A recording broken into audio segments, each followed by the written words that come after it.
Your dreams are bigger, bolder, and more badass than the life you're living now, but something just keeps getting in the way. Join certified coach and former therapist Diann for the Driven Woman podcast. She'll show you how to get rid of whatever is holding you back so you can stop spinning your wheels and up-level your life. Get ready to hop in and buckle up.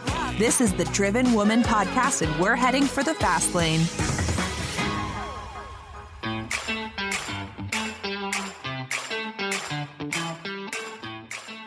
Well, hey there, and welcome back to my fellow driven women. In this solo episode, I will be sharing my thoughts about something I am hearing about and reading about a great deal these days, and that is rejection sensitivity, sometimes referred to as rejection sensitive dysphoria. Hey, the fact of the matter is, nobody likes being rejected. Nobody likes being criticized. Nobody likes being ghosted. Most people don't like being told no. But if you are self-employed, if you are an entrepreneur, a professional, a creative, or anyone who's offering your work to the world, sooner or later, you have to face that fear. Those of us with ADHD and other neurodivergencies may be more sensitive to rejection, but plenty of other people without a mental health diagnosis are too. So I'm going to dig into that in this episode. I hope you'll stay with me for more. Before we go there, I want to share with you one of our recent podcast reviews. This one is from Jerseyll, who says, "This is an amazing podcast packed full of actionable information you can put to use in your life right away." The episode number 48 interview Diann did with her friend, therapist John Sovec, on how to keep fear from holding you back was so good. I'm going to listen to it over again many, many times. Do yourself a favor and tune in. Well, thank you, Jerseyll, for this awesome review and for supporting the Driven Woman podcast. We really appreciate it. And remember, if you leave a review on the Driven Woman podcast, either at Apple or Podchaser, I will read it on a future episode. And if you are a business owner, I will shout out you and your business and tag you on social media. And if you want to weigh in on what content I feature in future episodes, you can click on the link in the show notes to take the poll called What's Holding You Back. I am deep at work on a brand new series on various mindset blocks, and I want you to share with me what you're struggling with, so I make sure that I make content that is so helpful to you. So without any further delay, I want to share with you my thoughts on rejection sensitivity, how it shows up in business, and most importantly, what to do about it. Here we go.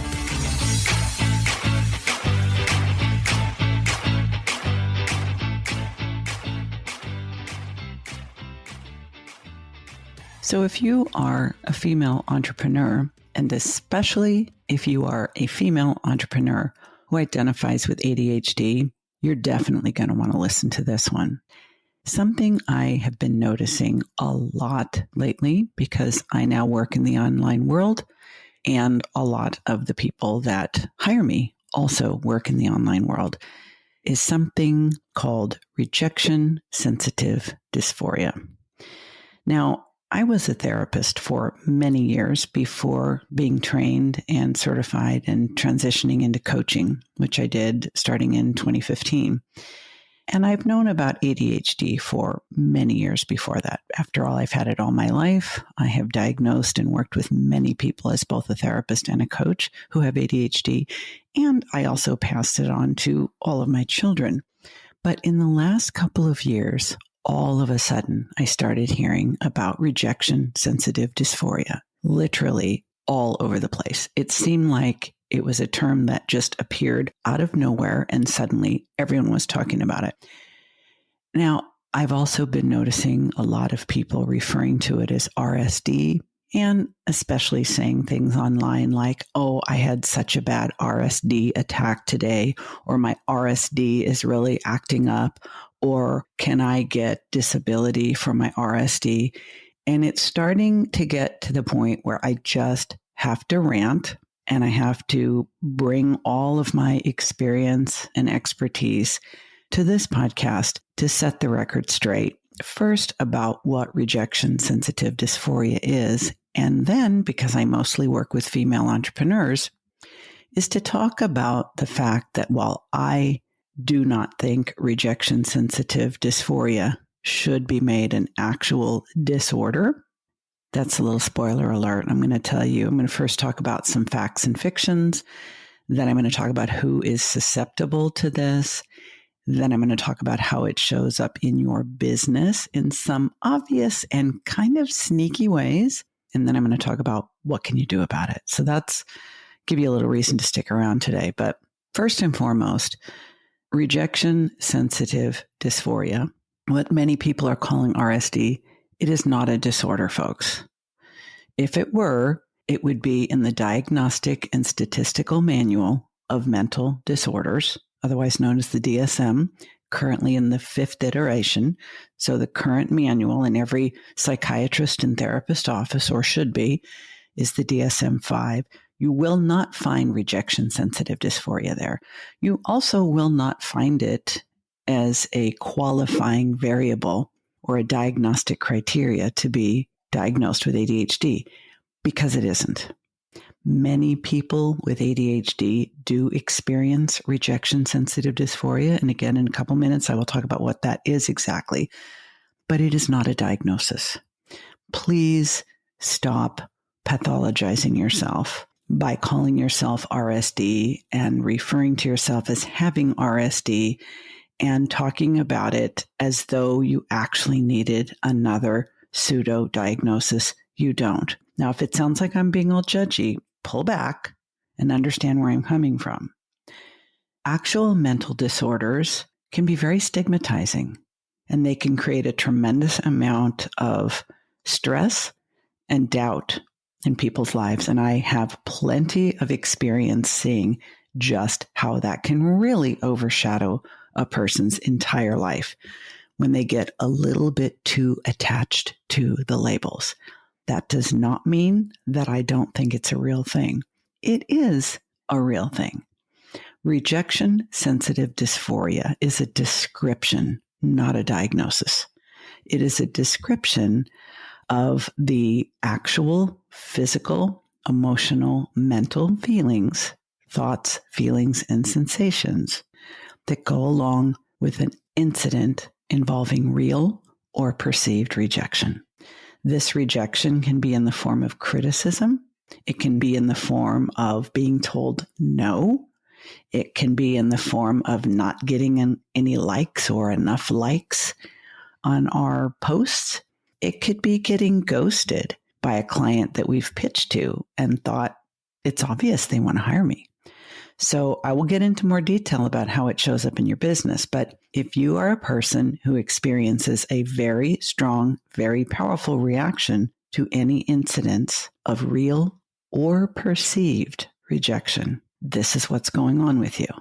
Now, what's interesting is even though everybody in the ADHD community seems to be embracing this term and talking about it, let me scratch that. Not everybody. Many people. Not everybody. Because I'm part of that community and I'm not.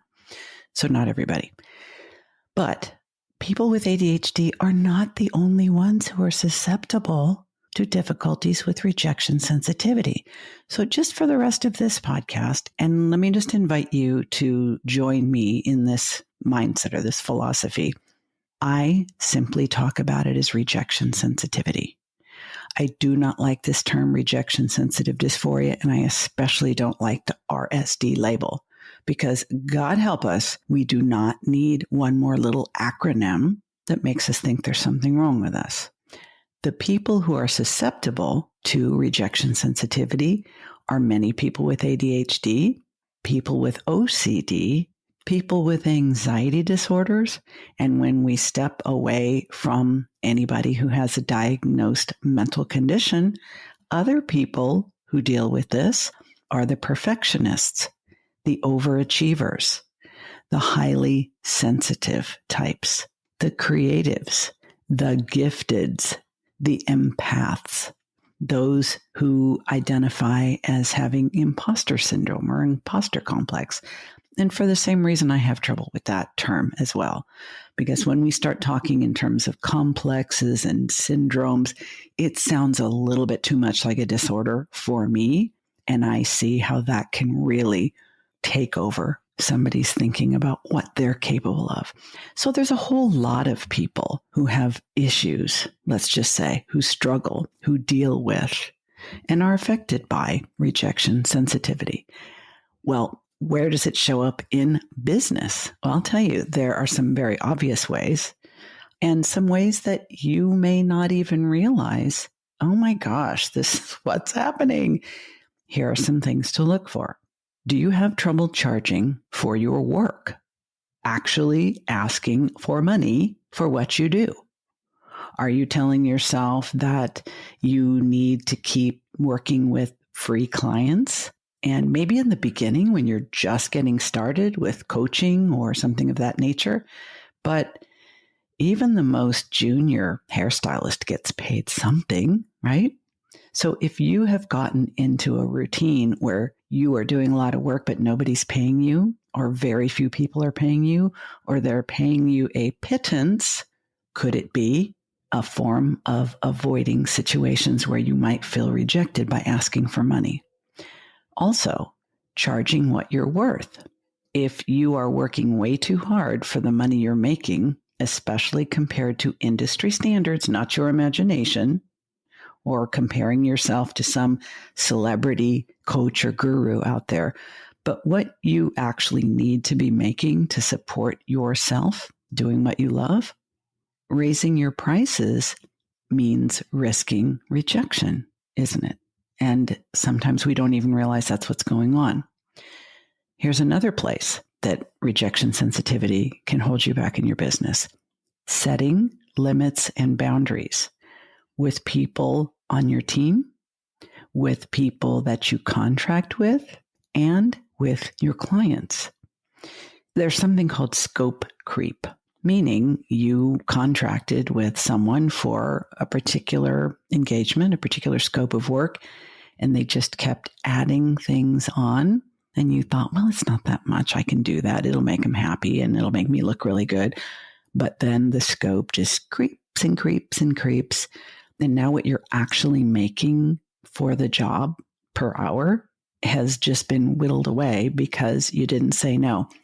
There again, this could be, there could be other reasons for it. Don't get me wrong. Rejection sensitivity is not the reason for everything, but it is something to consider. If you are doing a lot of bartering, it's an alternative when you're just getting started. Everybody does it, or many people do it. But if you continue to do it and you continue to accept bartering relationships when you actually need to be charging, maybe it's because you're worried about being rejected if you say, I don't want to do that anymore, or I don't do that. If you think that you need to keep getting more credentials, more trainings, more courses, or more certifications in order to feel confident enough to charge money or charge what you're worth, this is another problem that could be traced back to rejection sensitivity. There are so many ways that I see this with clients that I work with.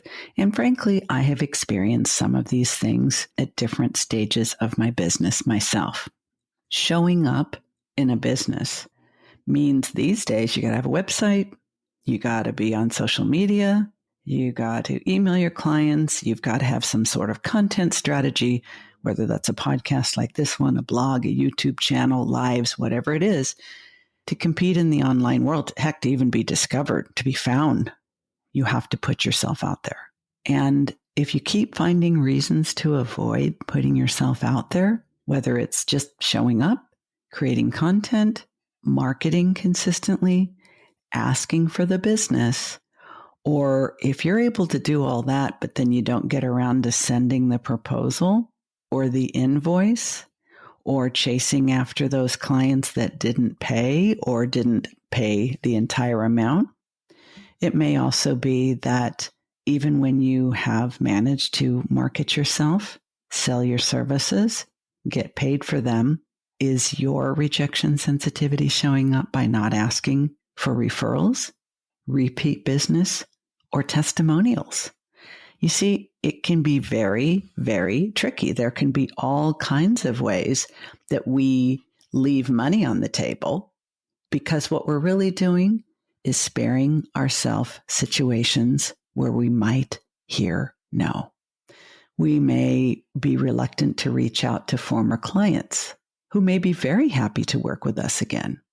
We may keep making excuses for not showing up on social media, or for showing up on social media, but basically just reposting other people's shit and never saying anything that anyone could take issue with. Now, I am well aware that the internet and social media in particular can be a treacherous place. And if you are a sensitive person, if you are an empath, if you are a gifted, a creative, your nerve endings are a lot closer to the surface than other people's. And it can feel very scary and very painful when you hear no. It can also feel that way when you hear nothing. I've been ghosted by people too, and it's very discouraging and frankly, very disorienting when you do a strategy call with someone. They meet your criteria. You seem to meet theirs. They say it would be great to work with you. You ask, can I send you a proposal, an agreement, an invoice, however your process is, and then nothing. Very confusing. I mean, for anybody who's experienced that in the dating world, I don't have to tell you, like, you can ruminate about that shit for weeks. It's no different in business. Or how about networking? Are you holding back from networking? Whether that's following influencers that you'd like to get to know, pitching that perfect podcast guest because you think she might be a little out of your league. She might say no. She might ignore you. Because what would that mean? You know, part of the reason why so many of us experience rejection sensitivity, and frankly, this is why I talk about it as rejection sensitivity rather than calling it rejection sensitive dysphoria. The experience may be much more pronounced in a person who has ADHD or another mental condition. But if you are a female entrepreneur who is representing your work on the internet, you are experiencing this to one degree or another. It's not an either or, it's a both and it's a matter of degree. I think we all need to deal with this. And if you want to be successful in online business and you want to stay in the game and you want to make this your lifestyle and the way you support yourself, these are things you need to address. I have some wonderful colleagues, some of whom will be coming on the podcast soon, who will be talking to us about how to get better at selling, how to feel more comfortable being visible, and other things related. But I just wanted to come on this time on this solo episode, very unscripted, very off the top of my head. I just got back from vacation, so my brain is a little more spacious than usual. And just to say that if this is you, you are not broken. You are not alone. There's nothing wrong with you. You don't need more courses or more certifications, but it is a real struggle. And I want to help you with this. I think this is a really important topic. As a matter of fact, it's very much related to this whole imposter situation where it seems like the most talented, the most creative, the most brilliant, the most gifted, the people whose work most needs to get out into the world are the very ones who experience rejection sensitivity and imposter issues most profoundly. So this is important work. I want to help you with this. But for now, because I like to keep the solo episodes on the shorter side, and we just had this very beautiful, long conversation in the last episode with Angela Profit. If you did not hear episode 52, oh my goodness, it was over an hour, but so much juicy goodness that even though I was there, I went back and listened to it again. She's amazing. But there will be more to come on this topic. But all I want to say for now is that doesn't mean there's anything wrong with you if you are sensitive to criticism.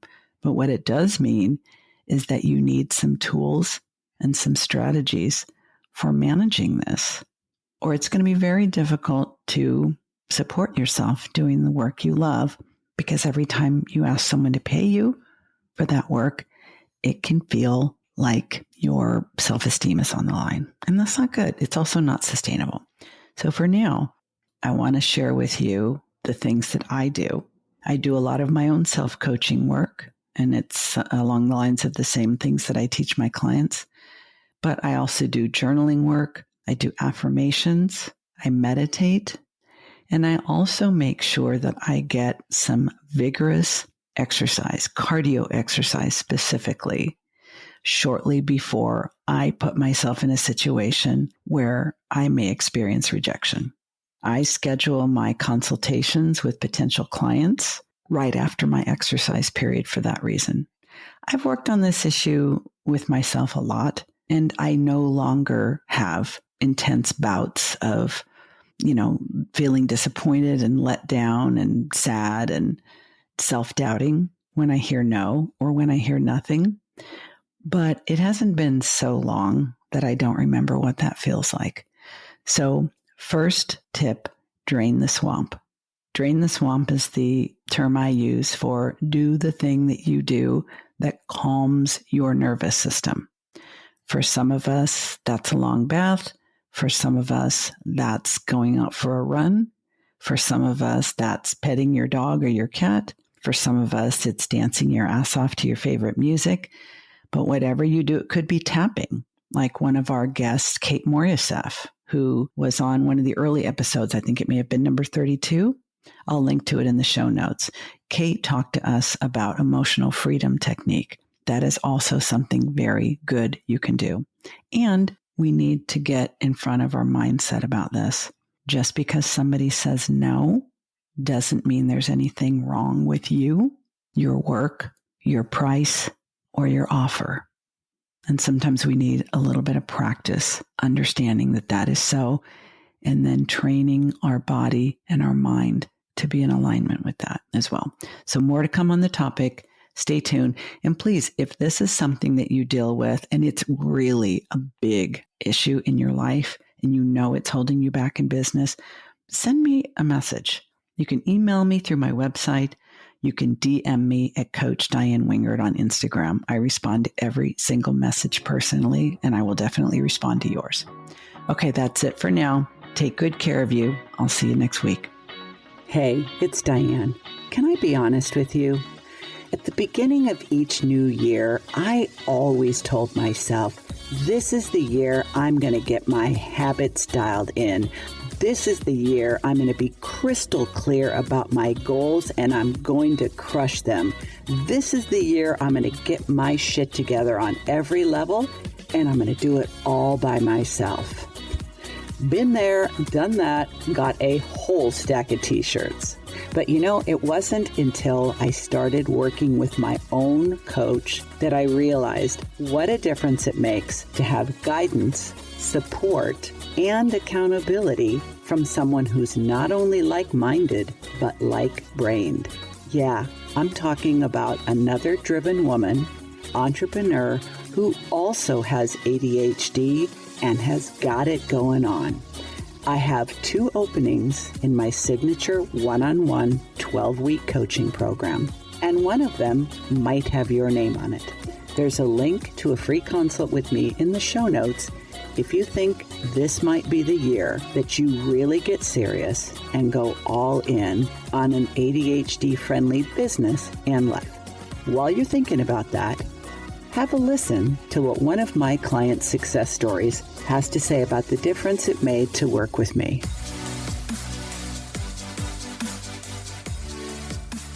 So I remember when we talked about what you introduced as habit stacking, so pairing your habits, and when you did initially bring that up, my initial reaction was like, ugh, like that sounds awful. I don't want to do that. But that was like one of the first things that one of the first shifts that our work together had changed. And that is something that I'm grateful for every day. So the first thing I do in the morning is I go pee. And so what your advice was, take your medication, right after, have your glass of water there in the bathroom. And so that's sort of my daily routine. It's going to the bathroom, taking my medication, contacts, coffee. Yeah. And it's great because it just cuts out any chance of forgetting, which then would lead to kind of lollygagging around and then like, oh, wait, have I taken it? I should take it. Wait, but this one other thing. And so that really starts off the day so consistently and well. So that is the first thing. And then with regards to the rest of my morning routine, my best friend and I, we live together and we exercise in the morning now. So we've been doing that for the past 4 months, like at least 4 days a week. And so we do beach body, and it's just really fun because we do have the accountability of there's going to be someone waiting for you. So your butt better be up.